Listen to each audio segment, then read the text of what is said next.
So today we had a look at assessment for learning. What I wanted to get out today was really the big picture behind assessment. What is it? What's it for? And what can we do with it? And next week we're going to look in more detail at looking at methods and the theory behind the methods. So the purpose of assessment. What's it all about?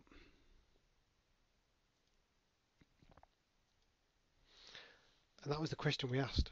And we had a bit of a discussion and debate on that, and it came out with some interesting points of view. There's no right or wrong answer to any of this. It was just interesting to find out different people's viewpoint on what the point of assessment is and whether it's valid, whether we need it, and what the alternatives could be. Race comes up with a few ideas.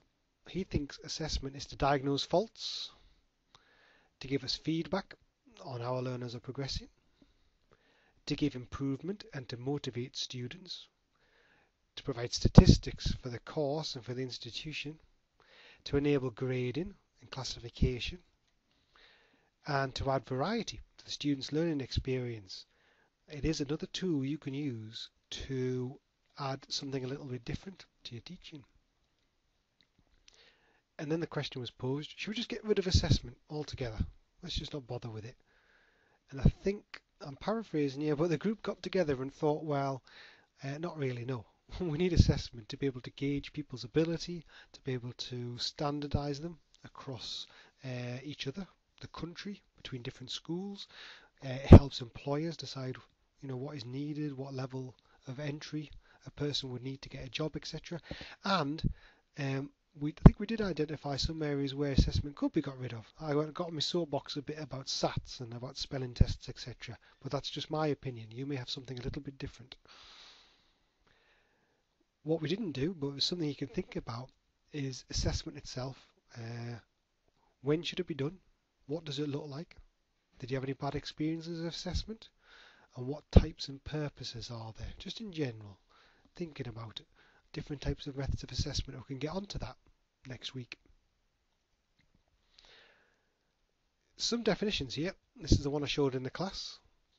Assessment is a generic term for a set of processes that measure the outcomes of students' learning in terms of knowledge acquired, understanding developed, and skills that are gained.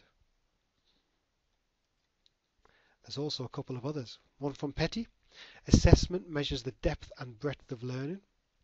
And one from Atherton, which is assessment reaches back into the rest of teaching, and particularly poorly designed formal assessment regimes can severely hinder students' learning and distort the process and subject matter. Here he talks about assessment goes back into what they've learned already, and if you don't plan and create an effective assessment tool that is relevant to the session and that is accessible for each of the learners, that it can really affect the learning overall. If you present a bad assessment tool, it could really scupper the course, demotivate the students, and cause lots of different aggravations you could do without.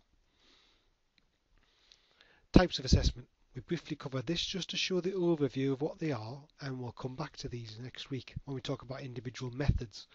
You've got initial assessment, diagnostic assessment, formative assessment, and summative assessment. Initial and diagnostic. Initial assessment is where you give some sort of assessment tool before the students come to you on a course or on the first day to identify where they're at already. So it can be a benchmarking tool. It could be even used to screen students. If you don't think they're good enough to get on a level 3, you might suggest a level 2. Or in the case of our course, there's a level 7 screening, and it could be the students have better potential and chance of doing level 5 rather than jumping straight into level 7 if the literacy doesn't quite cover or doesn't meet the expectations of a level 7 course. Diagnostics. This is where you assess a little bit deeper their understanding of things. So it could be you do this at the beginning as well. So you do initial assessment first, make sure everyone's on the right course, what they know already, and then maybe you just want to find out a little bit more. How much do they understand of that subject? And you can do a diagnostic test. It's often done in literacy and numeracy, where the initial assessment tells you what level you are, but then the diagnostic might work out whether you know about commas or adjectives or verbs or past participles. We're going to do this next week. This is where we talk about different assessment methods and whether initial diagnostics are relevant and the sort of methods you could use in your course. What I would like you to do, if you do get a chance, is have a look at the Assessment for Learning video. I've got that on my website just below this PowerPoint, and really think about how does assessment affect learners within the class. There's some good research and some ideas on that video, and within the video itself, which elements do you think are important within your teaching? So have a look at that when you get the opportunity. See what you think. Formative assessment, though, is ongoing. It's what happens throughout the course, throughout the session. It's either you giving some question and answering, it could be little quizzes, ideas, thoughts, them doing parts of the assignment, whatever it is. It's you giving them or an assessment basically of the skills they've developed so far, and importantly giving you the opportunity to give feedback. And we've talked about how important that is when we're in the session. What they suggest for formative assessment, it should involve sharing the learning goals. You're sort of giving an indication of where learners should be getting up to and what they should be doing. Opportunities for feedback. You can review and reflect together as a whole class or in groups, or they can reflect themselves with their peers. There's opportunities there for self-assessment. There could also be peer assessment in there. And if you can get self-assessment and peer assessment tools to work, you're laughing, because that takes a lot of weight off you. And if you can get the quality in there and the rigor, then you're laughing if you can get something to work there, because it's really helpful rather than you have to mark loads of work. And also, formative assessment is a motivational and a self-esteem tool, and it's there to help you keep the ball rolling, keep them working through the course and really develop themselves and build up their confidence throughout.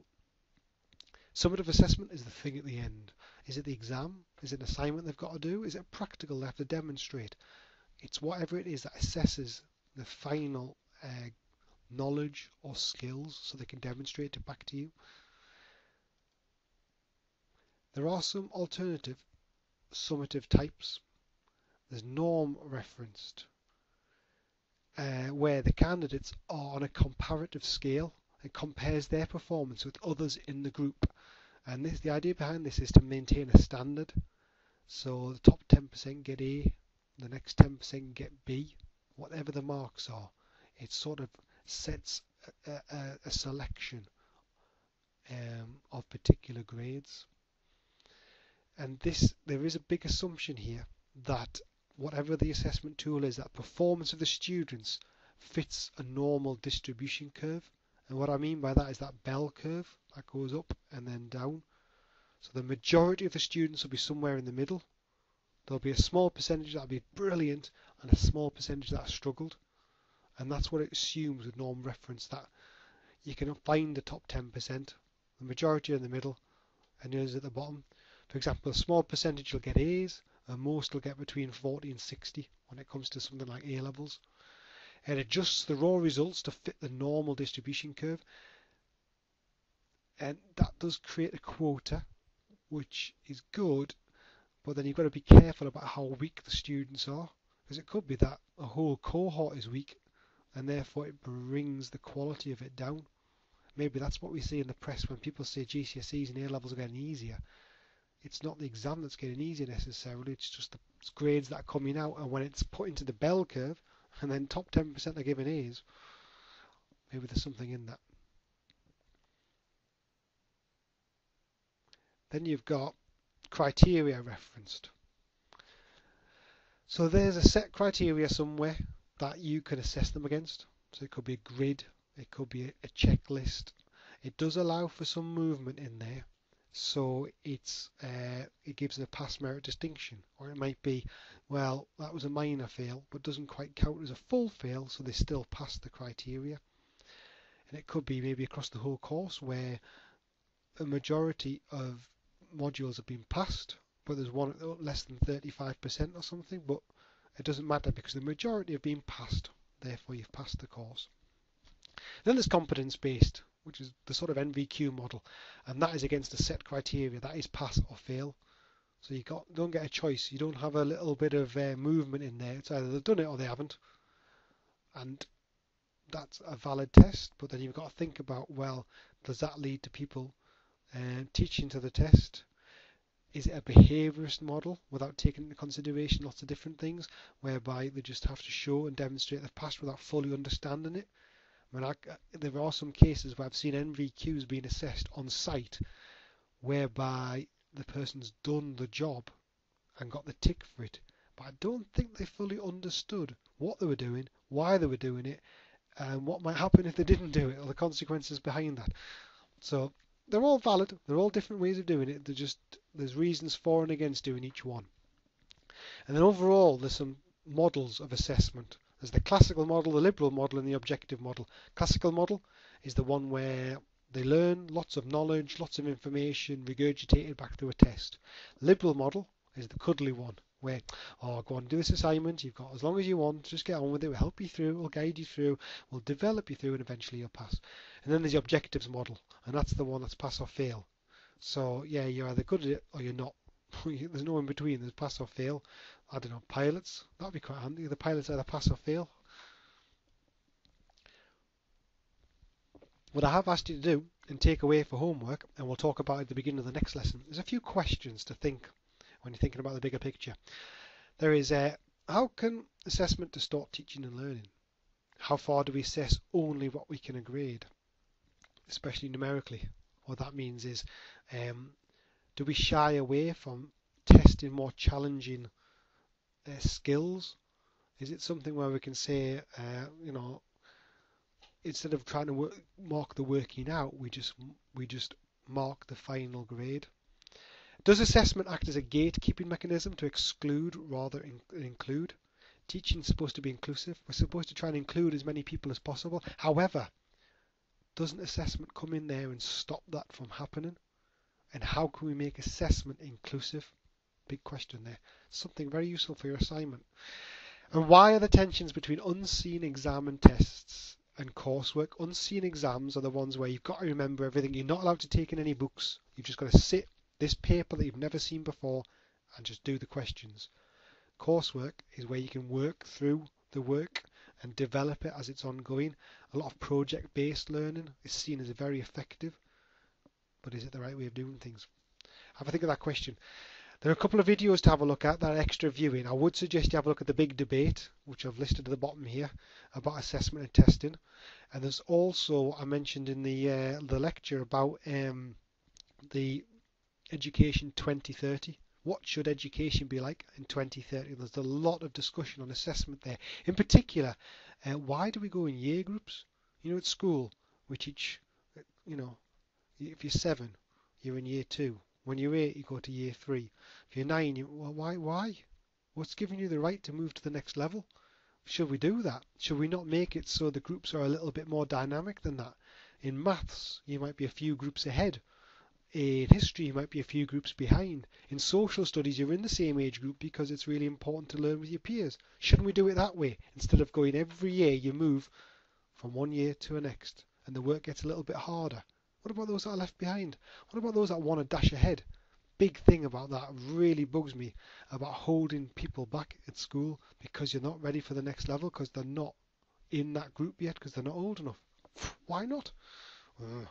Anyway, next week we'll definitely look at assessment methods and a little bit theory behind those and answers. Well, we'll discuss these questions rather than answer them.